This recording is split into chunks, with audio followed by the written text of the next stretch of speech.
everybody. Welcome to the Hustling Sideways podcast. I'm Alan Halas. I'm a music writer. You are Alan Halas, and I am Jim Love, and I'm a keynote and motivational speaker, and we are back. Yes, we are back. Not that we ever disappeared, but I just like saying that because it sounds cool. Back like we never left. Back like we never left, because Yes. we don't leave you because we have a weekly show. And we've been trapped in can't this office for Yes. a while. No. Yeah. This Someone is help. episode, Send help. This is episode number 92 That's of the right. Hustling Sideways podcast. Jim and I are prepping for the holiday season, so we've been recording a little bit in advance. I know, which is awesome because then like it gives me an excuse to hang out with Alan for a while, and I get to come over. He always has some high noon ready for me. It's fantastic. Yeah. We And, feel great about it. Yeah. And he also doesn't leave the house either. I don't until I go to Alan's, but it's great. We're excited, and we are coming up on 4 years of this show. I didn't think about that. Yes, we started in January of 2021. You can clap. Yeah, go ahead. Yeah, that's good. January 2021, and it feels great. And we have a lot more coming, and it's going to be awesome. But we're going to hit 100 soon, and we're going to keep on going. We got some people lined up. We have a whole new semester at Marquette to come, where we're going to do some more shows there. And a lot of times in this show, we talk about the importance of networking, right? We talk about how it matters, why it matters to meet people that are actually far away from your space, like that you can learn from and do that. And our next guest is one of those people. So this is Kevin Ziegler. Kevin is a technology expert and a serial entrepreneur. And actually, one of the ways that we met was we know a gentleman named Jeremy Fojet, who's here in Milwaukee, puts together. On probably on Milwaukee. I've emailed with him for sure. There you go. Yeah. So Jeremy's been a friend of mine for years, and one of Jeremy's gifts is to host events and also to connect people prior to hosting those events. It's just something he's really been good at for a long time. And so I got matched. We're going to call it's like a matching thing. It's almost like a Tinder for professionals. Like Kevin and I got matched prior to an event that I actually unfortunately couldn't go to. But after speaking with Kevin, I was like, this dude's got to come on our show. So you were because a bad he's awesome. Tinder match. I was really, really bad. I ghosted him. And man. and here we are. Well, so. I swiped right. So. Good point. That's on you. That's on you. Yeah. So I don't know if left or right is the right one, but sure. It's right. Yeah. Come on, guys. It's right. You should all, regardless of your marital status, you should know that it's right. And swiping right is the way to go. I'm offended by both of your negligence of knowing what the kids are doing these days. But anyway, Kevin, welcome to Hustling Sideways. Thank you for coming on. You're supposed to clap too, dude. It's a thank you. We'll add it in We're post. Good. Yeah, we're good. Welcome. We're happy We to have say you. that we're going to add it in Thank you so much post. for We having me. never I'm glad do. to be here. Of course. Yeah. It's Friday night. We're excited. It's like 5 o'clock, and it feels like it's 10 p.m. Yeah. And it's fine. But you're here, and you made it. That's what's up. So, give us a little bit about your background. Born and raised in Milwaukee, or where did you kind of? I was born and raised in Edgerton, Wisconsin. Okay. A little bit south of Madison. Grew up there. Went to Stevens Point for college. Mm-hmm. I actually intended to become a dentist or maybe an orthodontist, and that's Wow. why I went to school there. They have a good biology and chemistry program. I soon realized that's not what I want to do.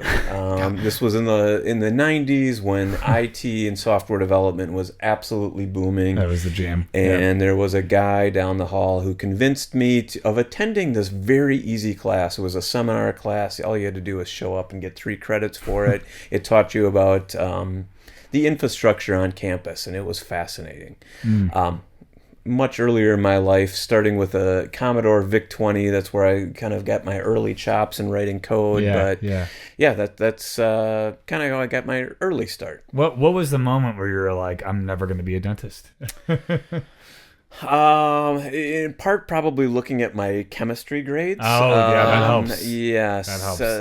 That in and of itself was hard, probably man. the key piece. And you were like, I don't want to stab people in the mouth for the rest of my life. Yeah. I have a dentist disdain. I've been afraid of the dentist for a long time. Most people do. And It's not a well-loved profession. It's rough. Yeah. But also with chemistry, true story. I had Mm-hmm. to beg my junior year of high school chemistry teacher to let me stay in the AP route. Yeah. Because I was like, I need to get into Marquette. Like, I need to get into a You good didn't school. need chemistry to do that. I didn't even take chemistry. So it literally came down to like I got like the bare minimum to get through and it to worked get out. into the next C's level. get degrees, and the same goes with classes. Yeah, So there I you think go. C's got a degree in that case. I don't know, but anyway. Yeah, that's good. Did you know much about this tech world, or were you just starting to learn about it as you were going through some of these classes? I think as I was early on as a kid, I remember. I think it was a Christmas present. We got a VIC-20, and me and my brother wrote video games on it. I ended up getting accidentally involved in a college for kids class. I was not meeting the minimum age requirement and didn't know that until the day I showed up.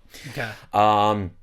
And I did like it a lot. I was also good at math. This is a little embarrassing, but in high school I was in the math club. Oh, then go off, King. But, yeah, that's good. Maybe that's cool now. Back then it wasn't. Maybe not then. I was a little reluctant to even join the team. Like, can I just put a mask over my face? And not put my name in the yearbook for this. I'm not there, but I am there. Yeah, and at the same token, I wanted to be a cool kid, whether I was or not. You'll have to ask some other people. And I did not want to be involved in like computer classes in high school. That was just not cool. I didn't really want to have anything to do with it. But I still enjoyed it. Sure. Okay. Anyway, so you had like almost like a secret, like a correct secret passion. Yeah. Okay. Yeah. And this was right about the time, in the mid 90s is really when, AOL and internet was really coming on board. Yeah. And it was just eye-opening, really, what those possibilities could do. Then I just started tinkering with, upgrading PCs and learning more about what you could do on a computer. So I really did enjoy it and still do to this day. It's interesting. So Alan and I grew up really, when you talk about the late 90s, that's when we were like in grade school and like discovering like these. So I'm thinking about coming from like older perspective of like being that age and seeing it all, because like I have like the 10-year-old's perspective of like what AOL was like, and I'm thinking about like my away message, like developed, like totally down, and that's what we grew up. I remember, literally my away message was like, I'm either working out or mowing the lawn, none of which those things I was doing. I wanted to impress the girl, let her know that that's what I was doing. I was working you were like, didn't work out. It didn't work out. That's how you thought you were gonna impress I really thought they'd be like, he's a hard worker. He's mowing the lawn right now. He's probably sweating with his shirt off or something. You never know what they're doing out there. I do remember being of the age where like the kids 2 houses down from me were first to the internet on the block. Oh, got it. Yeah, there's always the one family they were that's there. First to like, because the AOL, the CDs that used to get mailed to everyone. Oh gosh, yeah. But they were the first ones to be on like, and it was a whole new world that you could like. You could get your PlayStation cheat codes from the internet. That's the best. But so that's when you're like really... Actually met Steve Case, one of the founders of AOL, a couple of years ago. He was doing a tour, stopped in Milwaukee. He's got this new VC to try to involve Rust Belt cities like Milwaukee into venture funding and startups. And I asked him, I said, I had so many of your CDs, and he said... We were actually the top producing CD of any company, any band of all time. Oh my God, because they were mailing to every house. Yeah, correct. Yeah. That's awesome. Like, so did you get any support, like when you were trying to learn this, were you getting support? Like, did you find other people that were like-minded that were doing all this, or were you kind of on your island of like figuring out tech and this by yourself? Because I can imagine like when you got people with you, that's easier, but when you're doing it by yourself and maybe not having as many resources, what was that like for you? Yeah, good question. So a guy down the hall, he was a little bit older and unusual to be in the dorms at this level, but he was a true nerd in the sense of he was very into audio equipment, and I can see, looking around the room, I see, that's 610 over here. Yeah, that's me. That one's like, it sounds great. Don't look in here. There's all wires and microphones. But, and they're all tangled. You don't want to look at it. So he and I, when I wasn't doing fun things in college, because he would be the one always staying back and just fiddling with equipment, he and I would just kind of geek out about these types of things. And I think he was really instrumental in making that happen. Yeah. Even for the next couple of years, he was. I would say probably throughout the rest of my college journey, it was probably a bit more solo. Just going through the typical coursework. Yep. I was very busy in college. I was managing a department in the student union, as well as I was in a fraternity, became the president of the fraternity. So. I think a lot of that was, we had a lot of group projects, of course, in college, but I wouldn't say there was anybody that probably followed me through that coursework that, became like close to me. So it was a little bit of an independent journey. I can't imagine I'm thinking fraternities, and of course thinking like stereotypical Animal House fraternities. I can't imagine that intersected with the computer kids as much. No. Just flat out no. Yeah. That's great. Right. That's great. So you leave college. Yep. With sort of this like background, and what did you want to do? What was like what's the step after doing all this? Yeah, develop dental work. No, I'm just kidding. At Stevens Point, there were a lot of insurance companies that came to recruit people there. In fact, they kind of taught us to fit the curriculum that would align with their businesses. I saw that as a potential opportunity, but I applied for an internship with a company at the time was known as M&I Data Services in Milwaukee. Okay. Yeah. It later became Metavante and is now FIS. So I got an internship there my junior year, and it was you would now call this a co-op in between, summer and semester time period. So it was approximately, 8-month internship. And I really liked it. It was a really good learning experience. It really taught me very specifically about databases. And as I was approaching graduation, I honestly took a little bit of the lazy route. Like, all right, I'm going to pick this known quantity. The same company is looking to hire me full time. They really liked me, and that's the path I kind of went down. So I don't know that I really thought a whole lot about it, but I come from a long line of people that have started businesses and probably saw that sometime on the horizon, not exactly knowing what that might look like, I see an opportunity to start my own business. Yeah. Sure. Well, and when do you get this inkling to, because that's hard. That's like really hard to go down that path, and that takes a lot of courage to do so. Like when does that start to become a reality of, maybe I want to do my own thing? Yeah, sure. So it kind of happened a little bit organically. So I early on got known as a yes man. I was working honestly with a lot of old grumpy developers, you know, that often said no. So people would just come to me like, Kevin, can we make this happen? Like, it's just software. Of course we can make it happen. Damn right we can. Yeah. And my bosses loved that, and they actually connected me with some moonlighting gigs, like people that they knew running small businesses that needed some type of software to be developed. So I did a little bit of that, and made some mistakes definitely along the way. That turned into a connection, I don't know, a long winding road for somebody who was looking to start up his own business. He and some other people were looking to build up a networking business, like computer networking business. And in the late 90s, that is a whole different scenario than it was today. It really took a very specialized group of people. So he was out, he had left his job full time to go focus on sales, to build up some, sales that would eventually bring on these other networking guys. And as he's out doing this, he was running into more opportunities for software development than in networking. So I got connected with him, and at first just did some more moonlighting, working on the side. I reduced to 10-hour days. They were very kind to allow me to do that, working nights and weekends. And wait, did you say you reduced to 10-hour days? Well, 4 10-hour days. Oh, okay. Yeah. I was sorry.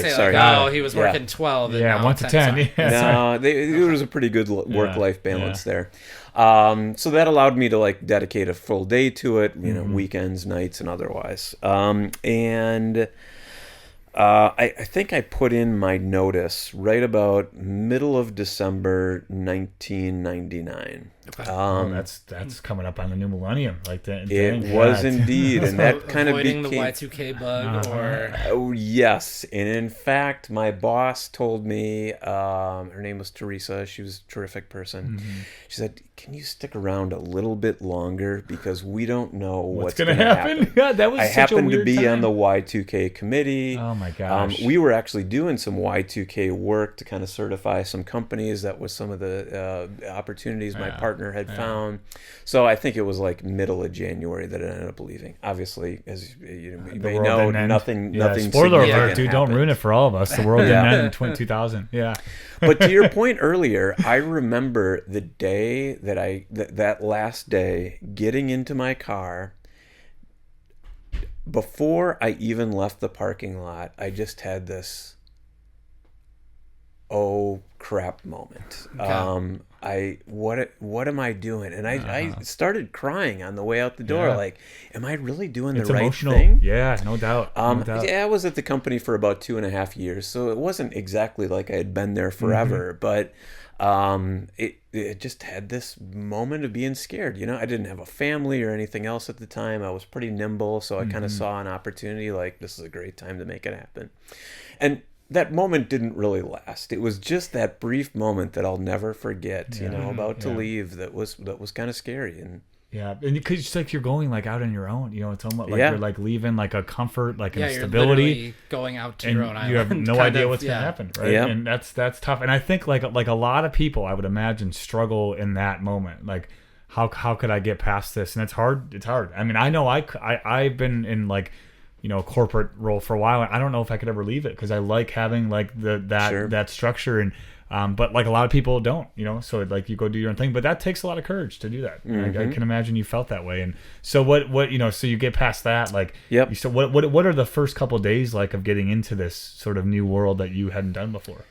Oh, we were so busy. We had so much to work on.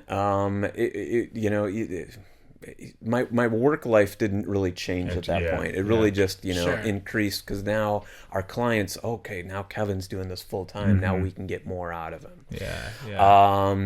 And we very early on, one instrumental client, this really became instrumental for a lot of my career, was a local company called Evans Transportation. They were a third party logistics provider at the time, a pretty small company. We built everything that ran their business. What would now be known as a transportation management system, and everything else that goes along with it. You know, eventually web portals, EDI translators to bring in data back and forth. And they were terrific. They were very progressive and wanted to try to automate as much as possible. And it worked out really for everybody. And thinking about, some of the clients that we were doing some Y2K work, I mean, that abruptly ended, of course. We didn't, of course, have any issues. Everything went well. So it was definitely a very, very busy time. Were you having fun? It was a lot of fun. Did you have any moments of like, I need to go back to like what I was doing, or was it? No. You're pretty sold. Good. Okay. Now, how long were you in this? Because I know you've done a lot, like in time. So you do this for a little while, like a couple of years. How long were you? I did it for about 12 years, maybe 13 if you consider some of the moonlighting. And what probably led to me moving on was that same partner that brought me into this launch in this business to begin with got diagnosed with bone cancer. Which is a terrible disease. He had a short time left to live, and I got a new partner, but it wasn't exactly the same. It was kind of a stressful time, and I thought I've done this long enough. Like maybe time to try something new. Okay. So it took a while to find that right opportunity. I managed a local software development team at a local company. But I didn't love it. So then the next step that also became kind of instrumental in my career is a random recruiter reached out to me to join a new startup company, a true startup company. And I kind of differentiate that from like a services company. We were looking to build a product, and what we were building was a paywall technology. What we were building, or what we built, was really a paywall that would allow consumers to buy individual pieces of content. Okay. So instead of that pesky $6.99, $9.99 a month subscription, you can buy this article for, let's just say, 25 cents to be able to read it. Sure. Like an early version of what now Patreon kind of is, where you can buy digital versions. Patreon was kind of being launched about the same time. You're absolutely right. Yeah. And there were actually a couple of other companies in the same space trying to do what we were doing at the same time. We were all seeing an opportunity to sell this to newspapers and magazines primarily, but other content providers. It doesn't matter if you've got a blog or you're producing music. All content can be paywalled in the same type of way. And that was a lot of fun, really just building up a product, building up a new culture, hiring the right people. Trial and error in a lot of this too, of like this, I get like going back to the drawing board. Like, are you like scrapping things? I'm just like picturing like, that's not going to work. Like, let's start over. Or is it there was a little bit of that. Yeah. Okay. As somebody that regularly tries to skirt the paywall on things, like, on publications. Yeah, I just closed I stuff understand. Like, it's probably a lot of testing to be like, well, how could this go wrong? How could somebody get this and copy it and send this piece off to somebody? Right. And a little bit of the spoiler alert was, we were okay with people bypassing the paywall, knowing that a few percentage people were able to bypass it. Yeah. But, most people wouldn't have that technical ability to be able to bypass a paywall. But what the thing that we probably iterated on the most was just that user interface of the paywall so that we could convert more people over into actual paying content. Sure. And as time goes on a little bit, this was also a time that the cloud was really starting to blossom. That's huge. Which is wild to think now in today's world. But again, another part of, much like AOL disks and, that idea of like, well, we store it in the cloud. Yeah. Did people, what I mean? Was that a confusion even like around, like, what is this even mean? I think there is still some confusion to this day on some of it.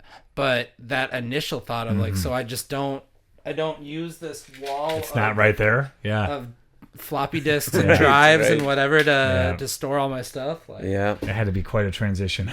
And we were, being a startup building this in the cloud, one of my thoughts going through my head, and my title was VP of Software Development or something equivalent, was what happens if the New York Times signs up with us, or the Wall Street Journal, or some major publication? Are we going to be able to support this client? And we sought consultants to be able to help us out with this question. We couldn't find any. There weren't any consultants that either knew the space, no one knew it, or we were too small to care about. The companies, the big six, as they were at the time anyways, consulting companies would be, they wouldn't work with a company like us. So I kind of saw that as my opportunity, as like, okay, this is my next new thing to learn. Let me learn about the cloud, everything I can to help support this. I started a user group in the area that was specifically focused on Microsoft Azure. Milwaukee is a very Microsoft-centric town, so that's what a lot of people in the area were very interested in. And part of that was I wanted to learn from other people, have a network of people around me to bounce questions off of. How are you doing this thing? How are you doing this thing? And that really became helpful for me as I realized, okay, I don't think this paywall company is going to get off the ground. Turns out selling to newspapers and magazines is not the easiest thing to do. A lot of people were interested in what we were doing, but there's not a lot of innovators in that space. I also stumbled across this consumer psychology article that was written sometime in the 80s that talked about consumer choice and consumer fatigue. And then this light bulb went off like, oh, the pieces I'm are not sure this is actually going to work. So you kind of saw that as, what am I going to do next? Having loved the startup scene as much as I did, I thought, well, all right, short term, what I can do is do some cloud consulting. I've now learned a lot in this space. So now I'm going to become a cloud architect, which was a pretty new term at that time, to help companies with things like compliance, building native applications in the cloud, best practices, governance, things around that nature. Was there, like, being in Milwaukee for this, was there a community around you that was also into what you were doing? Like, was Milwaukee an adopter of this, or were you kind of still on your own thing? It was, and I think the couple of years at the paywall probably allowed Milwaukee to catch up, to the rest of the world. Sure.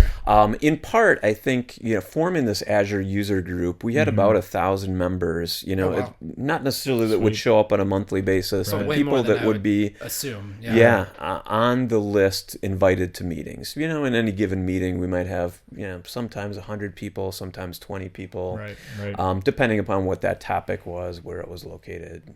things like that. Interesting. For sure. So there was a growing network, and some of the larger Milwaukee companies were really looking for consultants to come in and help navigate these waters. So there was definitely a lot of opportunity then. There still really is in the cloud. What an interesting time to do that too. Just like when it's all becoming what it is now. As the tech is evolving, you're developing it and learning it and figuring out like the limits of it essentially. What's it like now for you to look back like and where we're at and where you're at to be like, oh my goodness, how far things have come in not that long. Realistically, 20 years of is not that long of a time. Like, in the grand scheme of things, like, do you reflect on that of like, this is where I've come to now? 100%, thinking about even just early programming, like in the late 90s, early 2000s, programming in Visual Basic, and now anybody would frown upon using such a arcane language. But even the options that existed in the cloud, the reliability of the cloud was not very sound at that time, and in any given day, your site might be down because who knows why.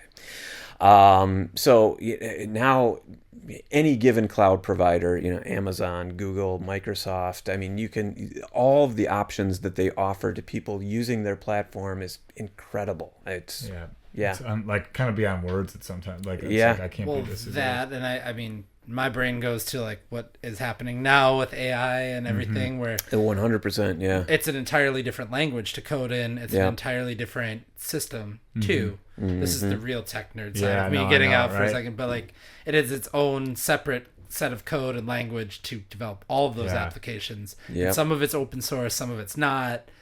And do you do that at this point that you're having to experiment with it? I'm sure everybody is. Yeah, certainly.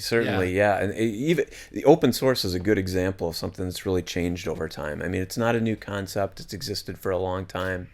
But the amount of libraries, tools in the open source area is just gives developers such a leg up, right? I don't have to start from scratch every time. Essentially, anybody can manipulate it and build something on it. Or find a tool that will help me do this thing. Sure. Yeah. Did you with how quick things were moving, like since you started and where you're at now, did you find yourself having to relearn many things, or did the new things that came out just build on the knowledge you already had, or what was that like when all of a sudden tomorrow you wake up and there's a new platform to work with? In the cloud especially, things were changing so rapidly. Keeping up was kind of hard to do.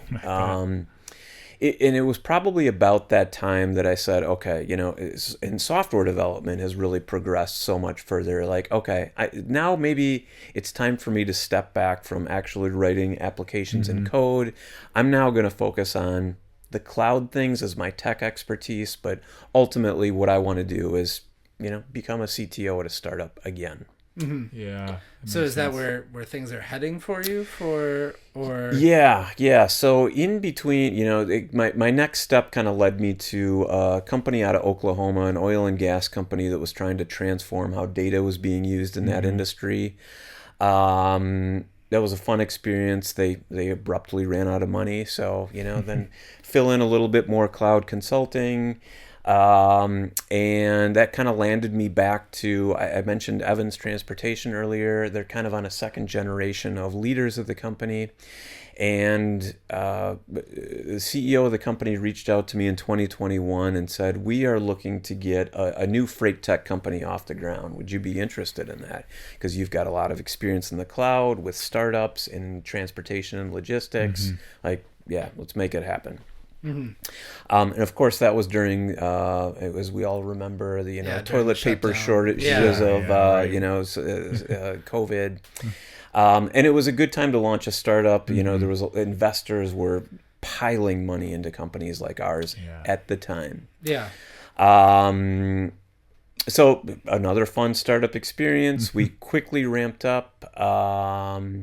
And continued to raise money for the company, increased revenue, built my team up to about 23 people on software development side of things. Wow. How long did that take? Like from starting to getting 23 folks? About a year and a half. No, I take that back.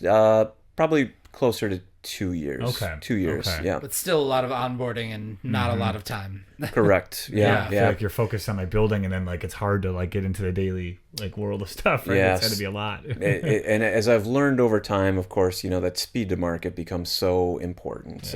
You've only got a limited amount of cash. Anybody does at any given time. So in order to make a mark on the market, moving fast is really what it's all about. So true. At maniacal speed. Sure. That's a good way to put that. So you're in that position of now you've got this freight company that's scaling up, and you're working on that. Does that? I mean, that has the entrepreneurial spirit to it, though. Like, it's still kind of, you can treat it as your company. Yep. To some extent, right? Yep. Yeah, exactly. And, even defining what the culture is going to be like, who are the right kind of people we're looking to be.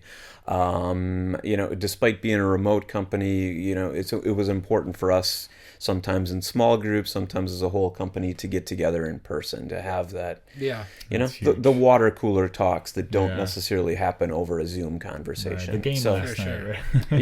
yeah, exactly. Or to do your chemistry homework. Right, sure. Working in the startup world, I can only imagine it's a little bit more chaotic than the I guess is maybe not the best word to use about it, but maybe a little more disjointed than I've worked for this institution that's been around for 120 years. Do you feel like you thrive in that environment of like, hey, there's 10 of us and we're going to make this work, or is there a little part of you that kind of goes, I want that routine of like some kind of structure here? Sure. I really like being a part of a little bit of everything. Sure. Not even necessarily in, just my work life, but some other things, to date that I'm involved with is just the local startup community, putting on events for that community. These past couple of months here, we've had Tech Month, and we've also had Startup Week. So organizing and putting on, speaking at some of those events. Yesterday, there happened to be an AI ethics forum in Milwaukee that was sponsored by the Data Science Institute as part of Northwestern Mutual. So being on a panel there. So I like kind of dabbling in a little bit of everything. Sure. Which aligns very well to startup life, because even being the CTO means eventually we're going to have to deal with HR things, with finance things, with marketing things, with, you name it. Yeah. I know you do some work like with colleges too, like UWM. You do a little bit, like talk a little bit about that. Of some of the work that you do there. Sure. Yeah. So UWM, University of Wisconsin-Milwaukee, has a startup incubator called Ignite, which is not, despite being part of the university, it's open to anybody to apply to. And this fall, I got involved there as a coach. My representation there is to be there as a technical coach. And it has also got me more involved actually in the university. UWM is doing a lot of amazing things. Yesterday, in fact, got a little more connected to Marquette being part of this AI ethics conversation that may be interesting to you guys. Yeah. Marquette? I think I've heard of them. It's a great. They play in the Conference USA still, right? That's right. Yeah. So that's been, and we've taken an interest. The person who leads this program, his name is Sanjay Mohan. He's done this for a couple of years, but really saw an opportunity this year to change how this program runs. That a lot of startup accelerators are going to focus on helping you raise money for your startup. A lot of these organizations put out monthly statistics. Here's how much money we raised. Right now, raising money for startups is a bit more challenging. So he saw an opportunity to change how this program worked, and really focused on helping educate startup founders to become more focused on sales and increasing your revenue. Ultimately, that may help you with fundraising, or if not, it's what your startup needs to do anyways, right? Yeah. That's what you're there to do. You're looking there to make money. So despite being there as a startup coach, I've actually learned quite a bit myself, just about things about marketing automation and defining what your sales pipeline looks like, looking into things like proper ways to define your business model canvas of defining what your business does.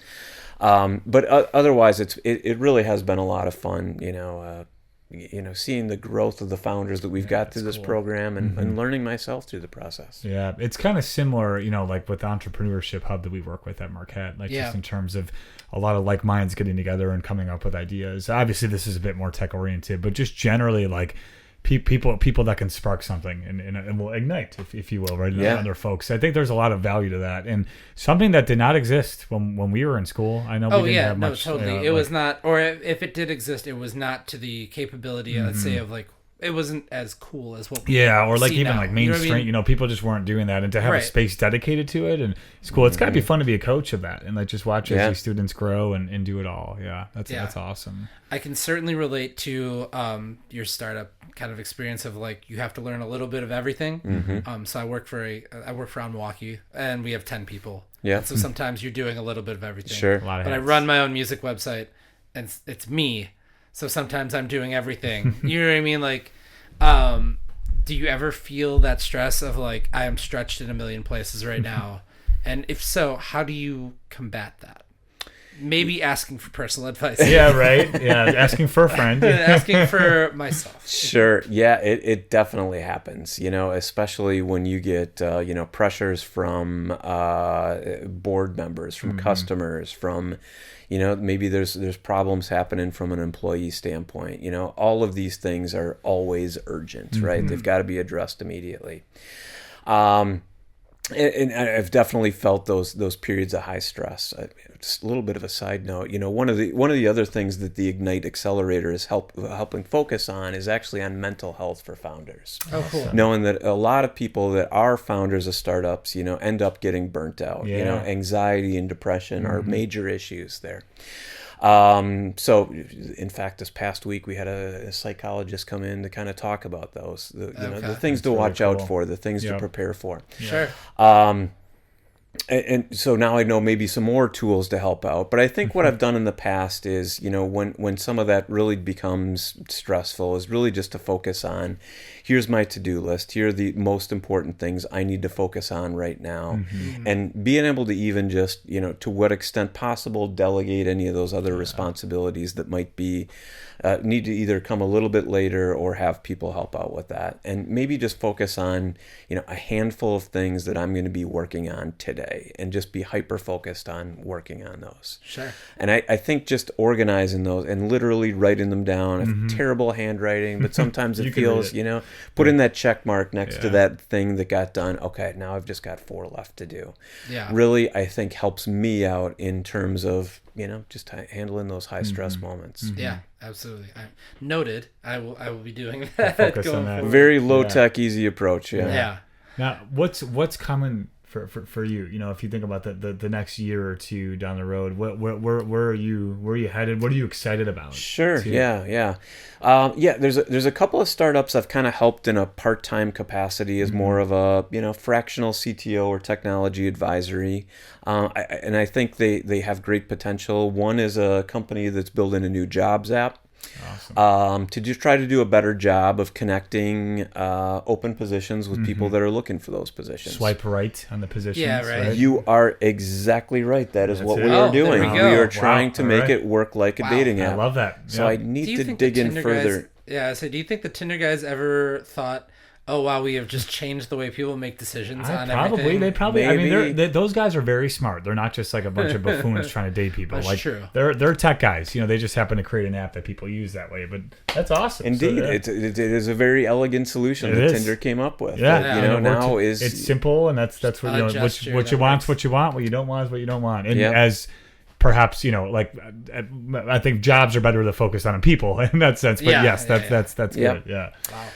Another company in a totally unrelated space is a company trying to improve maternity outcomes. The founder of this company is a PhD in nursing at UWM who studies healthcare quality issues, and saw major disparities in inner city and rural areas where birth outcomes are frankly terrible. Yeah. So to date, there's an education app that exists, and we're looking to build more of a telehealth model to support, pregnant women in that capacity, so that we can do things like use AI for early symptom detection, to really increase those odds. So we've gotten some good grants in that area, and a lot of interest in just that general concept, because there's a lot of people addressing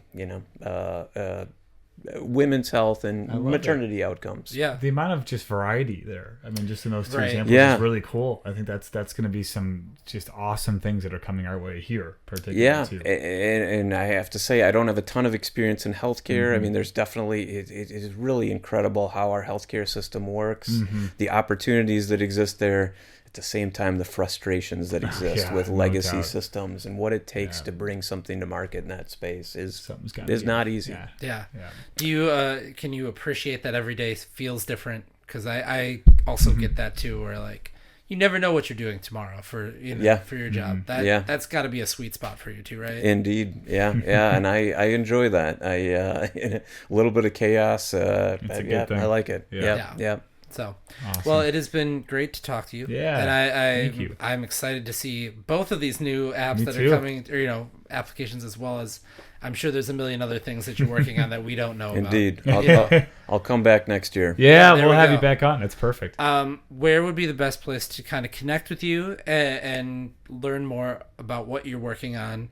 And maybe get some updates and follow you. Yeah, sure. The best place is probably LinkedIn. Finding me is Kevin Ziegler in Milwaukee. I do post quite a bit, especially about some of the events that I help run or organize in the founder community. A couple of quick examples. In the past week, we put on like a co-founder matching session, a product market fit session, and drawing a blank on some others, but they're all great, so that's the best place to find me for sure. And what's the organization that does that puts those the on? Midwest Founders Community. Okay, beautiful. There you go. Well, we will be sure to go check that out. I would say you're gonna go follow that while I tell them. That's right. Thank you guys so much for listening and checking out the show or watching. We are the Hustling Sideways podcast, wherever you get your podcasts. You can also find us. We are on YouTube. We're on LinkedIn as well. We're on Facebook. We're on Twitter, Instagram, TikTok, all of the things. We're everywhere. If you want to be a guest on the show as well, send us an email. It is hustlingsideways@gmail.com. And Jim, keep on hustling. We will see you next week. Peace.